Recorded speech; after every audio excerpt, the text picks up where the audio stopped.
ओम शांति। आज का विषय बहुत सुंदर है। वायुमंडल शक्तिशाली बनाने की सेवा।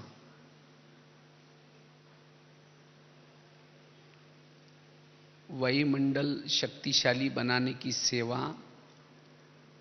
तो इस ग्रुप में खास ड्रामानुसार कुछ ऐसी बातें आई और जिसके कारण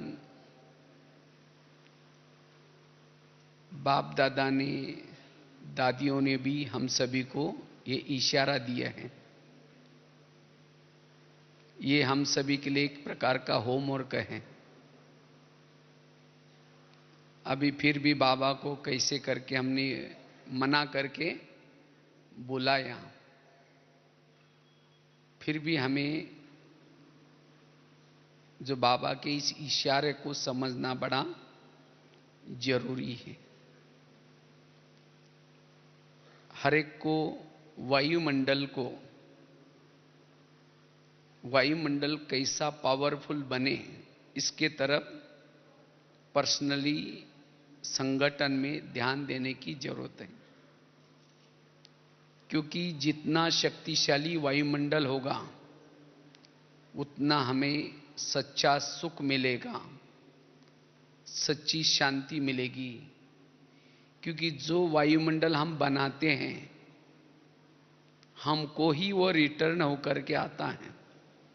अगर हमने वायुमंडल बिगाड़ दिया, खराब किया, तो कुछ समय के बाद वही वायुमंडल हमारी सुख शांति छीन लेगा।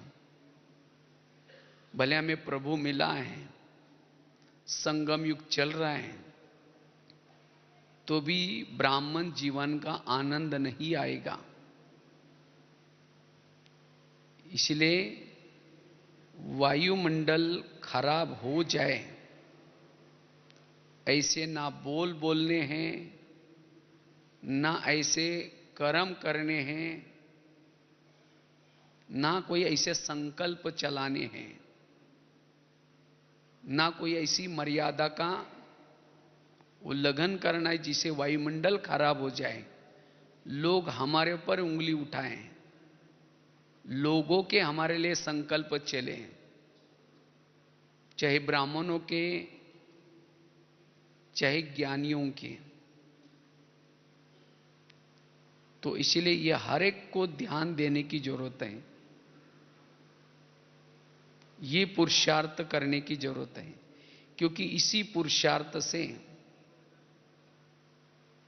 हम बाबा की प्रत्यक्षता कर सकेंगे। और जितना वायुमंडल को शक्तिशाली बनाएंगे उतना ही ये जो यज्ञ की संपन्नता वो जल्दी कर सकेंगे। क्योंकि वायुमंडल जितना शक्तिशाली है उतना जल्दी ही सतयुग आएगा। और उसके लिए भिन्न भिन्न प्रकार की बातें, जैसे कल मैं रमेश भाई जी का क्लास सुन रहा था, आजकल कई कई अफवाहें, कई कई बातें, ये अफवाहें, ये बातें कोई सेंटर के प्रति, कोई बहनों के प्रति, कोई मधुबन के प्रति, और ऐसी बातों में अगर हम चले जाएंगे तो हमारी स्थिति भी बिगड़ जाएगी। इतना ही नहीं, हमारा स्वयं का घाटा हो सकता है, हमारा अपना टाइम वेस्ट हो सकता है। जिस लक्ष्य के लिए हम आए हैं वो लक्ष्य से वंचित हो सकते हैं। इसलिए हमें इन सब बातों को साक्षी होकर के देखना है और वायुमंडल को शक्तिशाली बनाने के तरफ ध्यान रखना है। कोई भी बातों से वायुमंडल खराब न हो जाए, ये हमें पर्सनली हर एक को ध्यान देना है। क्योंकि अगर वायुमंडल थोड़ा भी अगर हम निगेटिव सोचेंगे, जो हमारी स्थिति अच्छी होनी चाहिए, जो अशरीरी स्थिति बननी चाहिए, जो विधेयी अवस्था बननी चाहिए, जो विद्रूप अवस्था बननी चाहिए, वो नहीं बन सकेंगी। इसीलिए हमें सदा ही अपने आप को ज्वाला स्वरूप स्थिति में स्थित रखना है। अपने आप को सदा ही अशरीरी अवस्था में रखना है, क्योंकि वायुमंडल को शक्तिशाली बनाने का साधन है अशरीरी स्थिति, बिंदु रूप स्थिति, बीज रूप स्थिति। और इस स्थिति को कमजोर करने के लिए सब बातें आती हैं। जैसे सूर्य जितना तेज होता है उतना जो भी वातावरण में कीटाणु होते हैं वो खत्म हो जाते हैं। इसी तरह हमारी भी सभी ब्राह्मणों की स्थिति सूर्य के समान रहे, सदा जागृत अवस्था रहे। लेकिन ऐसी स्थिति बनाने के लिए अंतर्मुखता की आवश्यकता है, स्वधर्म में टिकने की आवश्यकता है, सोमानों में टिकने की आवश्यकता है, व्यर्थ संकल्प विकल्प से मुक्त बनने की आवश्यकता है। लेकिन कुछ ऐसी बीच बीच में बातें आती हैं और इन बातों में हम अंतर्मुखी के बजाय बहिर्मुखी बन जाते हैं। शक्तिशाली संकल्प के बजाय कमजोर संकल्प करते हैं और किसी का परचिंतन प्रदर्शन करते हैं। हम खुद भी तो कर लेते हैं, औरों को भी सुना करके उनकी भी भावनाएं खराब करते हैं, और जिसके कारण कभी कभी ये स्थिति जो बननी चाहिए वो नहीं बनती। इसलिए इस वर्ष में हमें अपनी स्थिति के द्वारा वायुमंडल अच्छा बनाने का, पावरफुल बनाने का पुरुषार्थ करना है। और ड्रामा अनुसार इस वर्ष की थीम भी रखी है, सहज राजयोग के द्वारा स्वस्थ और संपन्न जीवन, संपन्न समाज। तो इसलिए इस वर्ष में हमें योग के तरफ, योग की स्थिति के तरफ, अपनी स्थिति को पावरफुल बनाने के तरफ ध्यान रखना है।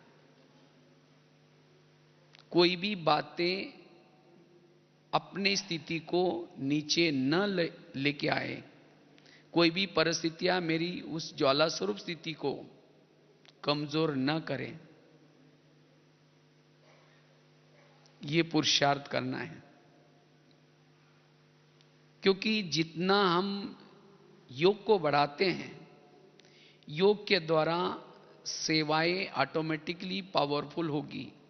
सेवाएं जो बाबा का संदेश वाली सेवाएं हैं वो अनेक गुना होंगी, हमारी धारणाएं भी अच्छी होगी। और जब हमारा योग अच्छा है, शक्तिशाली योग है, और उसी शक्तिशाली योग के द्वारा हम संगम युग का बहुत आनंद ले सकेंगे। क्योंकि ये जो जन्म है, संगम का जन्म सत्युग के जन्म से भी महान जन्म है। इस जन्म में हम अतीन्द्रिय सुख की अनुभूति कर सकते हैं। तो इसलिए इस महान जन्म में ये बातें, ये एक प्रकार के काले बादल हैं। जैसे सूरज के सामने जब काले बादल आते हैं तो अपनी किरणें फैला नहीं सकता, इसी तरह ऐसी छोटी छोटी जब बातें हमारे सामने आती है तो जो हम वायुमंडल बनाने के बजाय वायुमंडल को खराब कर लेते हैं और इसका बोझ हमारे पर चढ़ जाता है। अगर हम वायुमंडल खराब करते हैं, उसका बोझ चढ़ जाता है, फिर कहते पता नहीं इतना आनंद नहीं आ रहा है, योग नहीं लग रहा है, प्रभु मिलन का आनंद नहीं आ रहा है, बिंदु रूप स्थिति बीज रूप स्थिति नहीं बन रहे, क्योंकि हमने किसी के संग में आकर के या स्वयं के कर्मेंद्र के वश होकर के, पुराने संस्कार के वश होकर के, या किसी की कमी कमजोरी देख करके हमने वायुमंडल को खराब किया। और वायुमंडल खराब करेंगे तो उसका असर हमारे ही स्थिति में आएगा। हम देही अभिमानी के बजाय देह भान में आ जाएंगे। क्योंकि वायुमंडल कैसे बनता है? वृत्ति से वायुमंडल बनता है। अगर हमारी वृत्ति पॉजिटिव है तो वायुमंडल भी पॉजिटिव, अगर हमारी वृत्ति निगेटिव है वायुमंडल भी निगेटिव।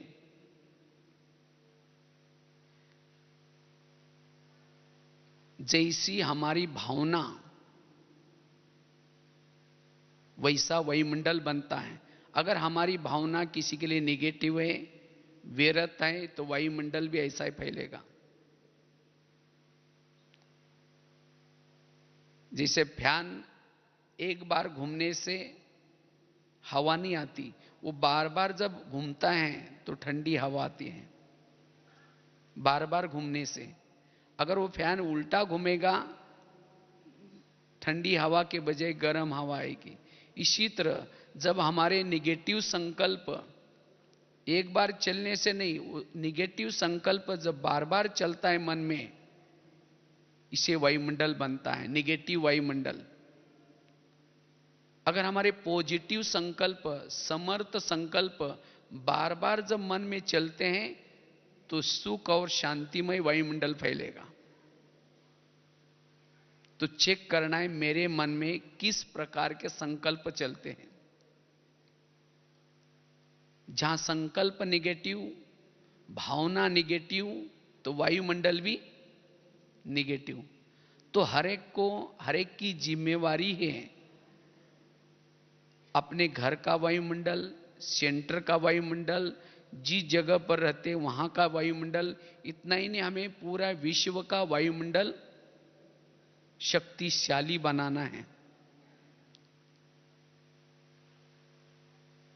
हम सभी इस दुनिया में जो भी विकारों की आग लगी है, उस विकार की आग को बुझाने वाले हैं, फायर ब्रिगेड है सब। तो इसीलिए हमें अपनी स्थिति को पावरफुल बनाना है, अपनी वृत्ति को पॉजिटिव बनाना है। अगर हमारी वृत्ति किसी के लिए निगेटिव बनी है, उसको पॉजिटिव बनाना है। और जितनी वृत्ति पॉजिटिव उतना वायुमंडल भी पॉजिटिव, उतना वायुमंडल शक्तिशाली। तो वायुमंडल खराब क्यों होता है? वैसे तो वायुमंडल को अच्छा बनाने के लिए, शक्तिशाली बनाने के लिए योग की स्थिति है। योग के स्थिति के सिवाय वायुमंडल शक्तिशाली नहीं बनता। इसीलिए हम हर एक को अपने दिनचर्या में योग के तरफ ध्यान देना है। अर्थात रोज के जो बाबा के जो नियम है योग के, चाहे सवेरे अमृत वेला का योग, नुमा शाम का योग, क्लास के पहले का योग, बीच बीच में ट्रैफिक कंट्रोल, अगर हम योग करते हैं, विधि पूर्वक करते हैं, तो वायुमंडल भी सारा दिन हम शक्तिशाली बना सकेंगे। अगर हम योग के तरफ ध्यान ही नहीं देंगे तो वायुमंडल भी शक्तिशाली नहीं बना सकेंगे। इतना ही नहीं, जिन्होंने अपनी स्थिति को शक्तिशाली बनाया, वो सेवा भी अनेक गुना कर सकता है। उसके पीछे पीछे सेवा आएगी। सेवा के पीछे दौड़ने की जरूरत नहीं, सेवा आपके पीछे आएगी। इसीलिए अपनी पहली स्थिति को पावरफुल बनाना है, और जिसकी स्थिति पावरफुल है वो वायुमंडल भी पावरफुल कर सकता है, अनेक गुना सेवा भी कर सकता है। इसीलिए योग के विषय के तरफ हमें क्या करना है, थोड़ा सा ध्यान देना है। इसीलिए ड्रामानुसार इस वर्ष में खास ये योग का वर्ष है। इसलिए वैसे तो यूएनओ की तरफ से भी 21 जून जो बताया रमेश भाई जी ने, 21 जून खास योग के लिए है। तो वैसे आपने भी अपने मीटिंग में पूरी साल के लिए थीम निकली है योग की तरफ। जितना हम योग की तरफ ध्यान देते हैं, उतना वायुमंडल को अच्छा बना सकते हैं।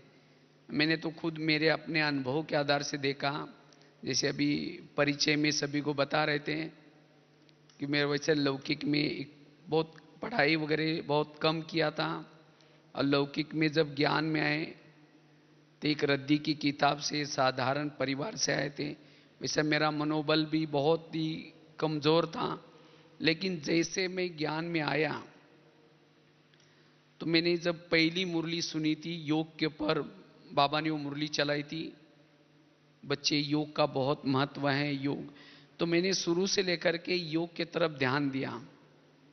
मैं तो ऐसे किसी को ज्ञान भी सुना नहीं सकता था, शुरू शुरू में इतना मनोबल भी मजबूत नहीं था, लेकिन शुरू से लेकर के योग के तरफ इतना ध्यान दिया। 5-6 साल तक मैं किसी को एक शब्द भी नहीं सुना सकता था, लेकिन उसके बाद धीरे धीरे योग के द्वारा जो मनोबल बढ़ता गया, अनुभव होता गया। स्थूल सेवा तो हमने बाद में शुरू की, उसके बाद बाबा ने इतनी सारी सेवा कराई, जैसे अभी बता रहे थे, इतना सारा जेलों में चाहे स्कूलों में। तो ये वाचा सेवा अगर हम योग करते हैं तो बाबा अन्य सेवा आपके द्वारा करा सकता है, आपके अंदर बहुत सारी कला भर सकता है। इसलिए जरूरी है योग के तरफ ध्यान। अभी भी हमने काफी साल से चलते हैं, लेकिन अपनी दिनचर्या में योग के तरफ अच्छी तरह अटेंशन रखते हैं। तो योग के तरफ अटेंशन रखने से बाबा हमारे द्वारा सेवा भी बहुत सारे करा सकता है, और अपनी स्थिति का भी आनंद ले सकेंगे, संगम युग का आनंद ले सकेंगे। लेकिन स्थिति को खराब करने के लिए, या वायुमंडल खराब होता है, उसके ऐसे क्या कारण हैं जिसे हम कभी कभी हमारे द्वारा जाने अनजाने वायुमंडल खराब हो जाता है। तो सबसे पहली बात है, अगर हमारे मन में ईर्ष्या, घृणा, नफरत, वैर, विरोध, अगर ऐसे बीज किसी के प्रति बोएंगे तो हमारे मन के द्वारा वायुमंडल खराब हो जाएगा। इसीलिए हमारे मन में किसी के प्रति ना नफरत हो, ना घृणा हो, ना ईर्ष्या हो, ना वैर हो, ना विरोध हो। क्योंकि ईर्ष्या के अग्नि में जलने वाला, घृणा के अग्नि में जलने वाला, नफरत करने वाला, वो पॉजिटिव नहीं रह सकता, वो हमेशा निगेटिव होगा। और जो निगेटिव है वो वायुमंडल भी कैसा फैलाएगा?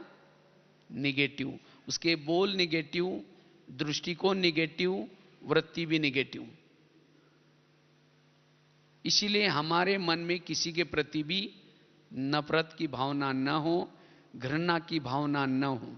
क्योंकि हर एक के जीवन में कोई ना कोई ऐसे लोग मिलते हैं जो व्यवहार आपके साथ गलत करेंगे, आपकी कोई कंप्लेन करेंगे, आपके साथ ऐसा व्यवहार करेंगे।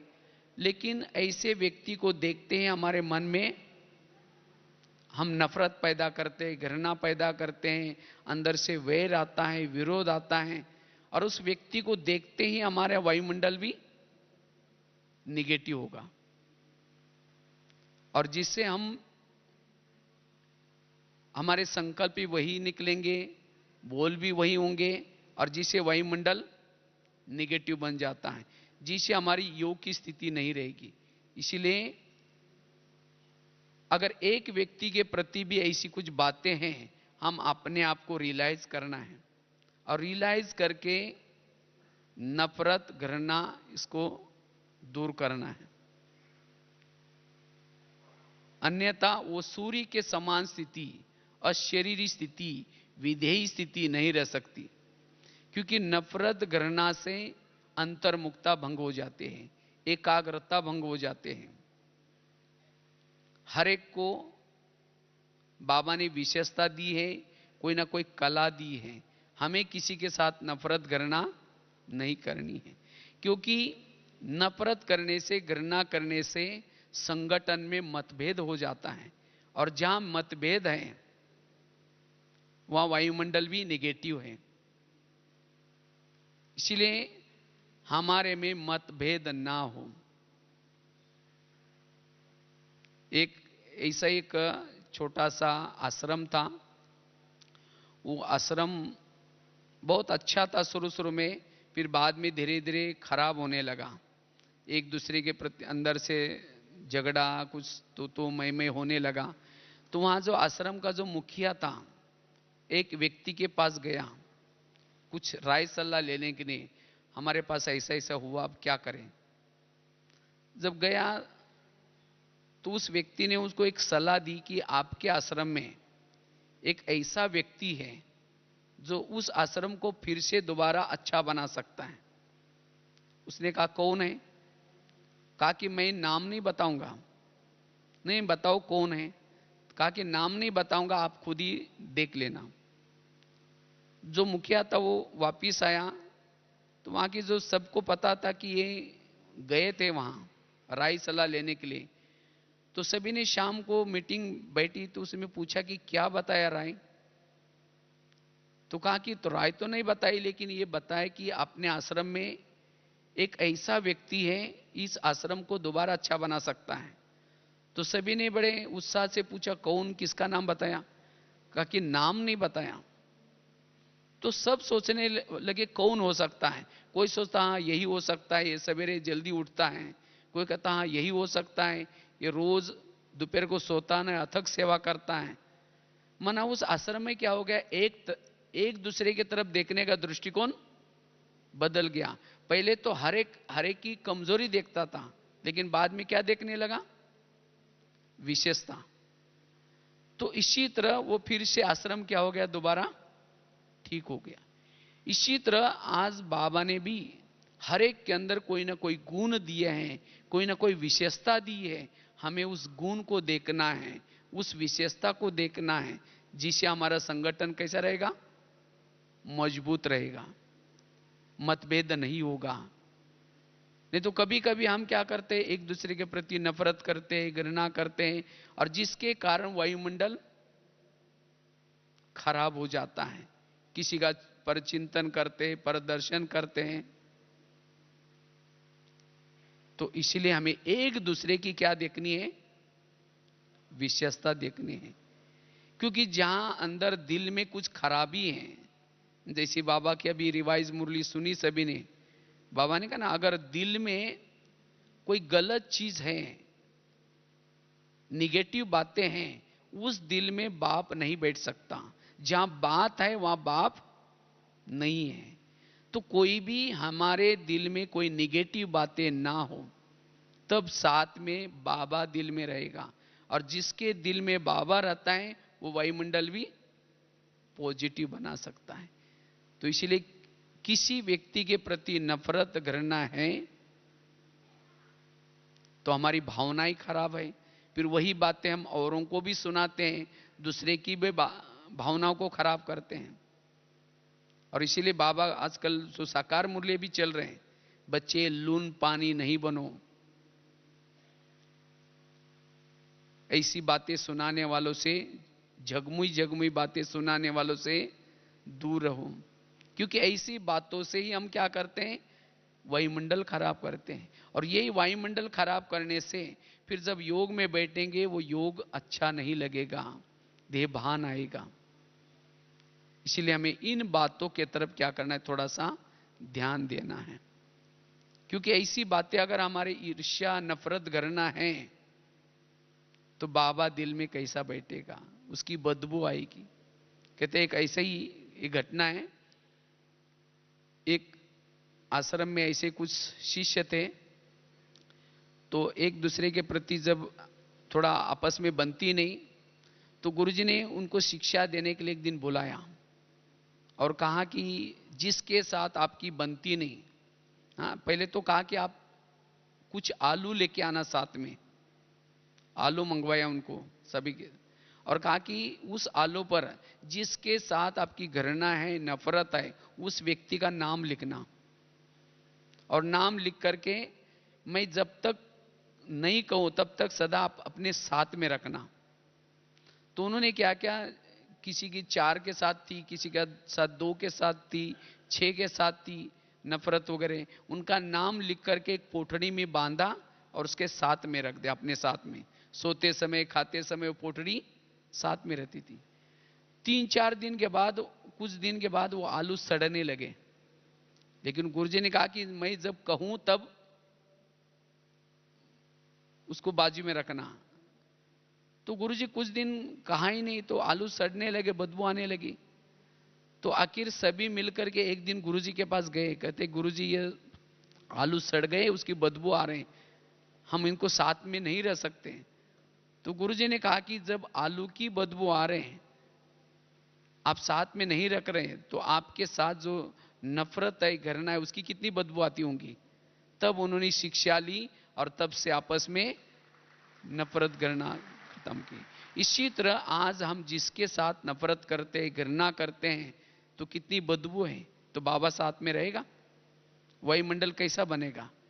इसीलिए बाबा कहते बच्चे, ये ईर्ष्या, घृणा, नफरत एक प्रकार के काले बादल है, और जिसके कारण हमारी जो स्थिति है, इतना ही नहीं, जब हम ऐसी निगेटिव ये बातें हैं, ज्ञान भी बुद्धि से निकल जाता है, ज्ञान का मनन चिंतन नहीं कर सकेंगे, विचार सागर मंथन भी नहीं कर सकेंगे, अच्छे अच्छे पॉइंट्स बुद्धि में नहीं आएंगे।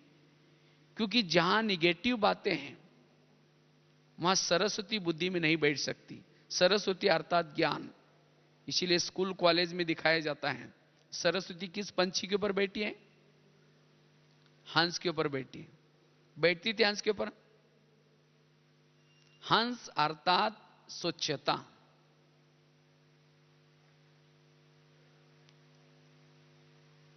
कोई चित्र में यह नहीं दिखा कि कौवे के ऊपर सरस्वती मां बैठी है। कौवे के ऊपर नहीं बैठी, किसके ऊपर बैठी है? हंस के ऊपर। हंस अर्थात स्वच्छ, और कौवा अर्थात कालापन, अंदर कुछ बाहर कुछ। सामने समझो कोई बहन नहीं है और दो चार जन मिलकर उसकी बुराई करे, वो ऐसी है, ये है, वो है, अचानक आई, क्या कहेंगे? बहन जी अभी हम आपको याद करे थे। उसको हंस कहेंगे, कौवा कहेंगे? तो उसके बुद्धि में ज्ञान कैसा बैठेगा? वो वायुमंडल खराब करेगा। इसीलिए हमें ऐसी बातें सुनाने वालों से दूर रहना है। इतना ही नहीं, हमें भी ऐसी बातें नहीं सुननी है, ना किसी को सुनानी है। ऐसे बातों से वायुमंडल खराब हो जाता है।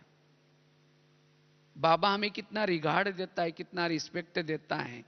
बाबा तो क्या करता है, गिरे हुए को उठाता है, गले लगाता है, चलना सिखाता है। लेकिन कभी कभी हम क्या करते हैं, ईर्ष्यावश जो चल रहा है, दौड़ रहा है, उसको गिराने की कोशिश करते। तो ऐसे को बाबा कैसे प्यार करेगा? इसीलिए हमें ईर्ष्या, घृणा, नफरत, इन बातों से थोड़ा सा दूर रहना है। चेक करना है मेरे अंदर कोई ऐसी बातें तो नहीं है, मेरा किसी के साथ मन मुटाव तो नहीं है। तो अब मुझे यहां ही छोड़ के, इन बातों को छोड़ करके, आज तक जो हुआ उनको भूल करके हल्के होकर के जाना है। अन्यथा फिर वही बातें, उन्हीं बातों का चिंतन, वायुमंडल खराब हो सकता है। दूसरी बात है, वायुमंडल खराब क्यों होता है? हमारे जीवन में छोटी छोटी कुछ परीक्षा आती है, समस्या आती है, और उस समस्या के हम निगेटिव चिंतन करते हैं, ये मेरे साथ क्यों हुआ, ये ऐसा कैसा हुआ। और जब समस्या का निगेटिव चिंतन करते तो वायुमंडल क्या होता है? खराब हो जाता है। तो बाबा ने तो जीवन की हर समस्या का समाधान बताया। जो रोज की मुरली ध्यान से सुनते हैं, जो ईश्वरीय नियम मर्यादा में पक्के चलते हैं, मुरली की अच्छी स्टडी करते हैं, अपनी स्थिति को अच्छी बनाते हैं, उनके जीवन में समस्या का समाधान कर सकेंगे। इतना ज्ञान मिलने के बाद फिर भी अगर हमारे जीवन में प्रॉब्लम्स हैं, समस्या है, इसका मतलब मैंने ज्ञान को अच्छी तरह समझा ही नहीं। इसीलिए हमें जो अव्यक्त वाणी है, जो साकार मुरलियां चलते हैं, एकांत में बैठ करके उसकी स्टडी करनी है। और उस स्टडी से हमें पता चलेगा मेरे जीवन में प्रॉब्लम्स क्यों हैं, समस्या क्यों है। तो इसीलिए समस्या का ज्ञान और योग के आधार से समाधान करना है।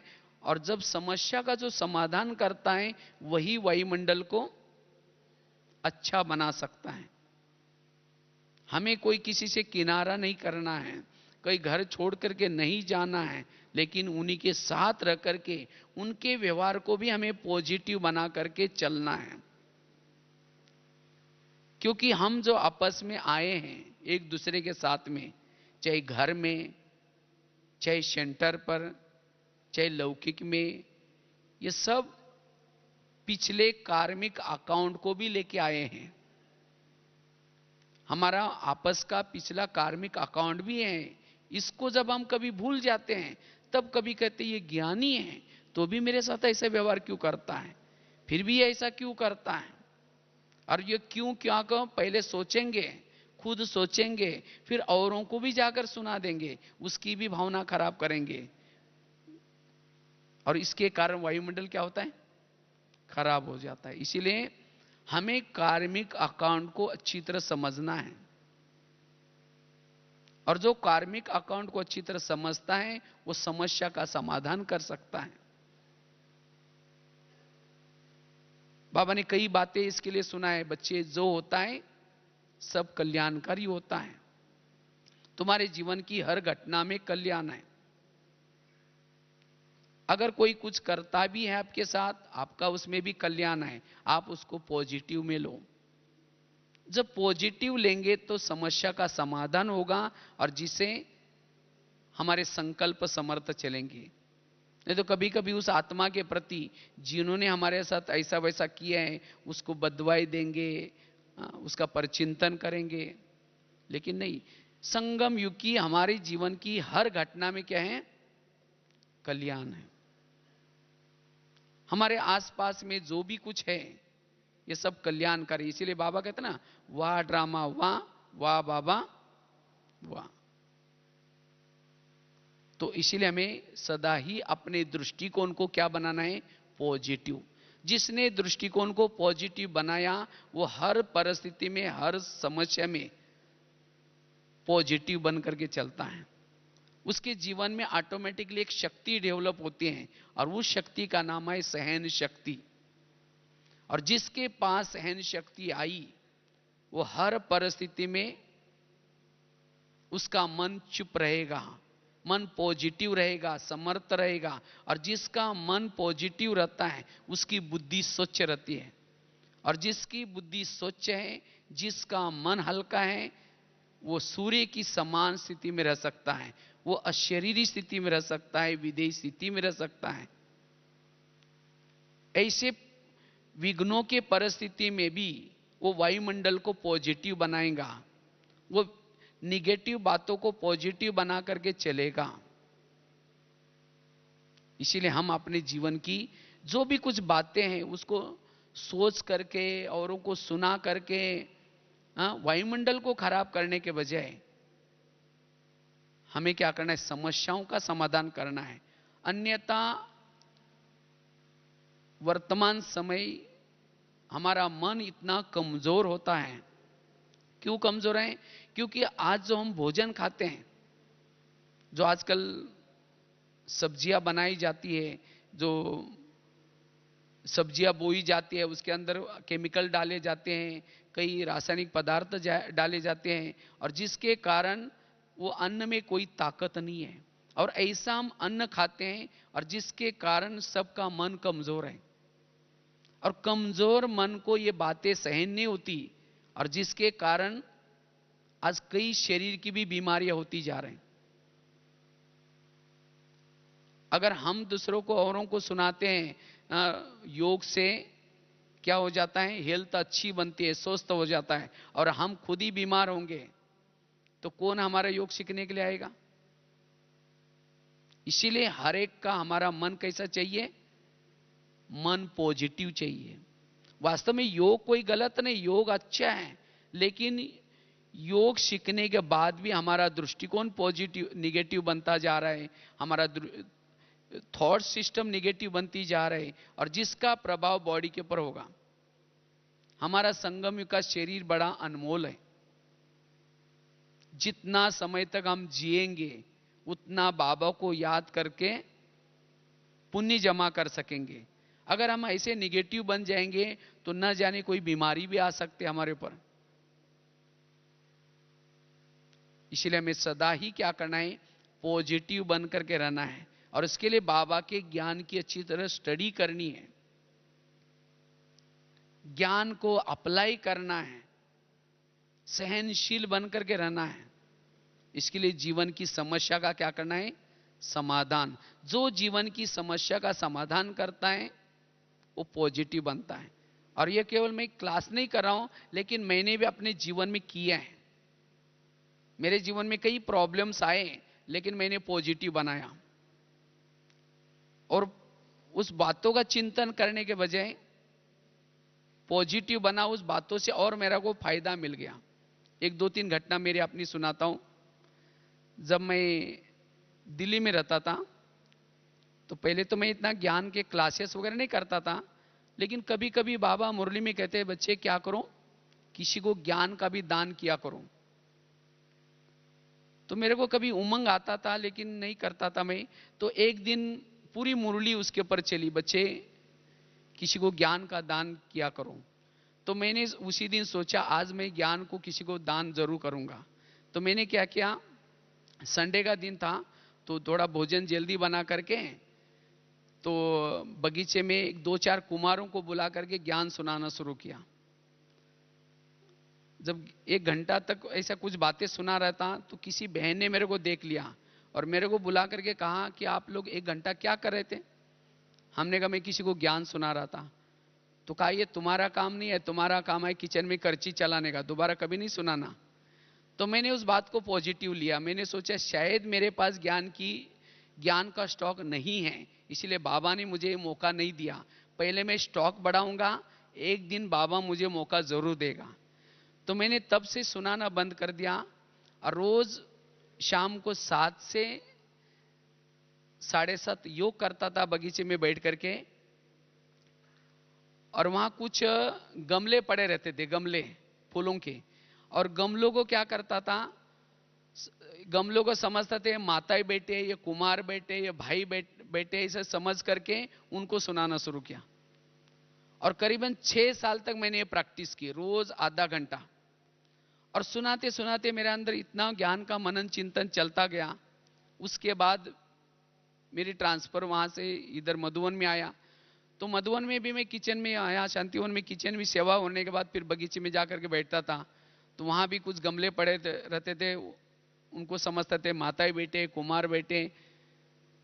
तो वहां धीरे धीरे फिर वो बगीचे में माताएं आने लगी, बैठने लगी। तो भाई जी कुछ सुनाओ ना। तो मैंने सोचा चलो यहाँ भी कोई बोलेगा तो नहीं, मेरे को अंदर से ये लगता था। तो भी मैंने सुनाना शुरू किया। तो एक दिन मेरे को शांतामणि दादी ने देख लिया, मैं माताओं का क्लास कर रहा हूँ। तो शांतामणि दादी ने कहा कि आप यहाँ करने के बजाय दादी मीटिंग हॉल में करो। तो फिर वहाँ दादी मीटिंग हॉल में चांस मिला, धीरे धीरे कॉन्फ्रेंस हॉल में मिल गया, धीरे धीरे डायमंड हॉल में करना शुरू किया। इतना ही नहीं, आज पूरा भारत के कितने सारे स्कूलों में और जेल में सेवा करके रिकॉर्ड बना दिया। तो जिस बहन ने मुझे बोला उसका कितना धन्यवाद। अगर वो मुझे ना बोलती तो मैंने क्या किया, उस बुराई को क्या बना दिया, अच्छाई में परिवर्तन किया। निगेटिव बातों को क्या बना दो, पॉजिटिव। जो निगेटिव बातों को पॉजिटिव बनाना जानता है वही समस्या का समाधान करता है। तो ऐसे बहुत सारे मेरे जीवन में जो आगे बढ़ा, मेरे जीवन में आगे बढ़ने का एक यही सीक्रेट रहा। मेरे जीवन में जितने भी प्रॉब्लम आए, उस प्रॉब्लम से मैंने एक एक कला सीखी, और जिसके कारण मेरे जीवन में बाबा ने बहुत सारी कलाएं भर दी। कभी भी प्रॉब्लम निर्माण करने वालों की बुराई नहीं की, लेकिन उनसे भी सीखता गया। इसीलिए अगर हम जीवन की समस्या का समाधान करेंगे तो हम वायुमंडल को अच्छा बना सकेंगे। उस व्यक्ति के प्रति आपकी नफरत नहीं होगी, उसके लिए दुआएं निकलेगी, धन्यवाद निकलेगा। इसलिए हमें चाहे घर में कोई प्रॉब्लम आता है, सेंटर के तरफ से कोई प्रॉब्लम आता है, कोई ऑफिस में कोई प्रॉब्लम आता है, तो उस प्रॉब्लम से हमें पॉजिटिव लेना है। तब जाकर के हम अपने सम्मान में रह सकेंगे, स्वधर्म में रह सकेंगे, और सहज ही हमारी अशरीरी स्थिति बन सकेंगी। नहीं तो आजकल हर एक के जीवन में कोई ना कोई प्रॉब्लम है, मेरा ये प्रॉब्लम है, मेरा ये है, लेकिन उस प्रॉब्लम को पॉजिटिव बना दो। यह है हल्का बनने का तरीका। तो पहली बात बताई, ईर्ष्या, घृणा, नफरत, इससे हमें दूर रहना है।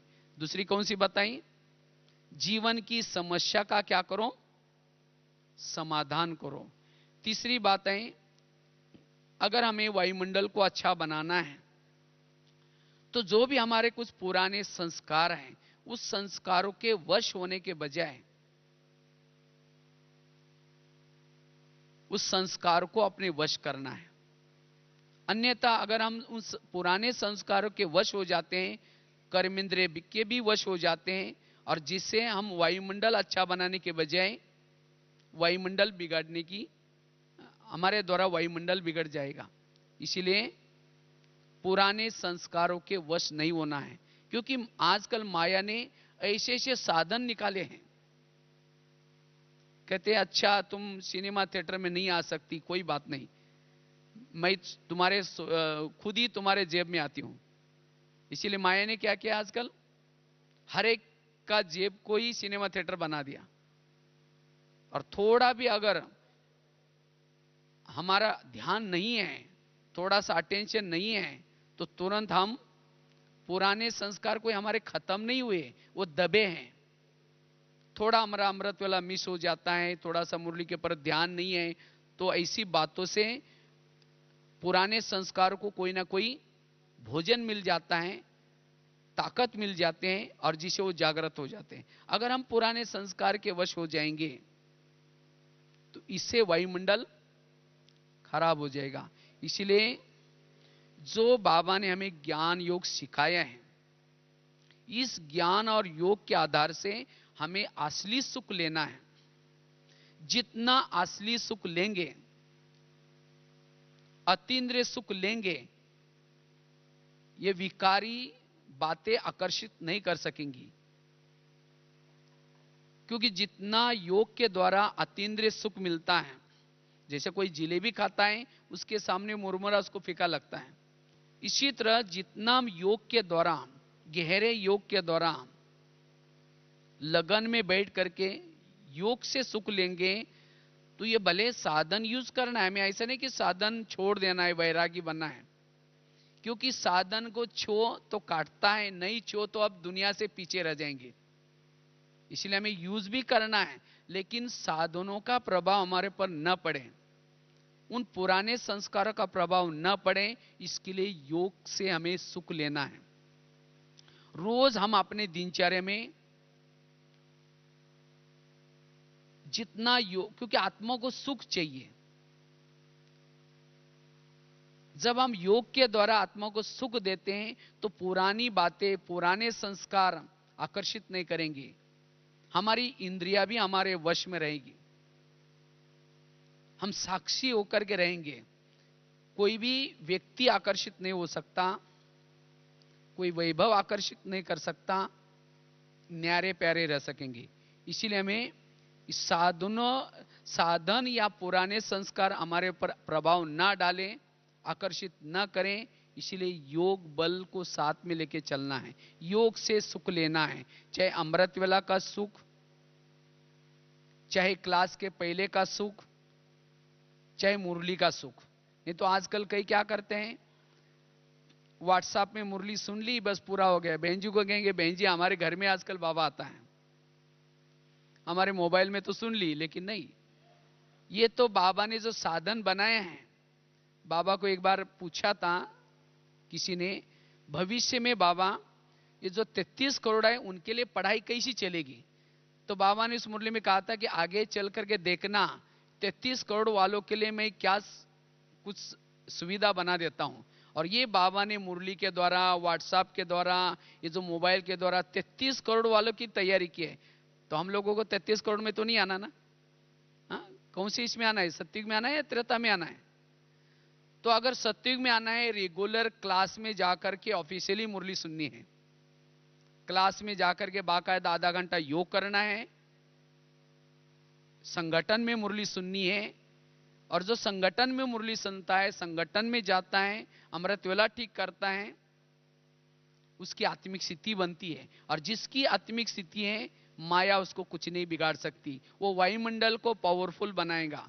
जैसे अगरबत्ती होती है, अगरबत्ती बदबू के जगह लगाओ तो भी वो ये नहीं कहते कि यहां बहुत बदबू है, वो अपना प्रभाव डालेगी। इसीलिए ये तीन चीजों से हम अगरबत्ती बन जाते हैं। अमृत वेला का योग, क्लास के पहले का योग, और साथ में ईश्वरीय महावाक्य। तो इस वर्ष में हमें अगर वायुमंडल को पावरफुल बनाना है, ये तीन बातों की तरफ अंडरलाइन करके जाना है। काम चला वाला काम नहीं करना, हाँ, केवल ऐसी मुरली पढ़ ली या सुन ली। तो इसीलिए बाबा ने खास नियम बनाए हैं, मुरली से पहले आधा घंटा योग करो और फिर मुरली सुनो। तो मुरली से नशा चढ़ जाते हैं, ईश्वरीय महावाक्य से हम चार्ज हो जाते हैं, जिससे हमारी स्थिति अच्छी बन जाती है। तो इस तरह से वैसे तो बहुत सारी बातें हैं, लेकिन ये अगर दो तीन बातों के ऊपर भी हम ध्यान रखेंगे तो हमारी अवस्था देहियाभिमानी रहेगी, विधेयी स्थिति रहेगी। और कितना भी हम सेवा क्षेत्र में जाए, हम कर्मों में जाए, तो हम सहज ही वायुमंडल बनाने की सेवा कर सकेंगे और बातों का प्रभाव हमारे पर नहीं पड़ेगा। इसीलिए इस वर्ष में वायुमंडल अगर हमें अच्छा बनाना है, पावरफुल बनाना है, तो ईर्ष्या, घृणा, नफरत, वैर, विरोध, मन, मतभेद, इन काले बादलों से थोड़ा सा दूर रहना है। और साथ में दूसरी बात बताई, जीवन की आने वाली हर समस्या का क्या करना है? समाधान। बुराई में से अच्छाई देख करके हमें चलना है। और तीसरी बात बताई, हमें रोज अपने पुराने संस्कारों के वश नहीं होना है, और उसके लिए योग का रोज क्या करना है? प्रयोग करना है। रोज हमें अमृत वेला का योग, क्लास के पहले का योग, और साथ में ईश्वरीय महावाक्य, इन बात के पर ध्यान देना है। तो सहज हमारी स्थिति अशरीरी रहेगी, बिंदु स्वरूप बीजरूप स्थिति रहेगी, और जिससे हम सहज ही वायुमंडल अच्छा बना सकेंगे। तो इसीलिए वायुमंडल जितना पावरफुल, लोग ऑटोमेटिकली सेंटर पर आएंगे, आकर्षित होंगे। जहां वायुमंडल अच्छा है वहां ऑटोमेटिकली सबको सुख शांति मिलती है। इसीलिए हमें ये सेवा करने की जरूरत है। इसीलिए हर एक को इसकी जिम्मेवारी लेनी है।